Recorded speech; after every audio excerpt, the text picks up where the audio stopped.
To ensure safety, scaffolds will need to be inspected routinely. An inspector will complete the inspection and state whether the scaffold passed or failed the inspection. They will sign the inspection and answer a series of questions relating to the scaffold's inspection.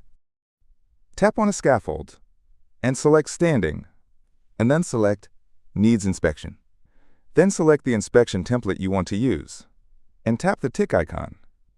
The status will change to Awaiting Inspection.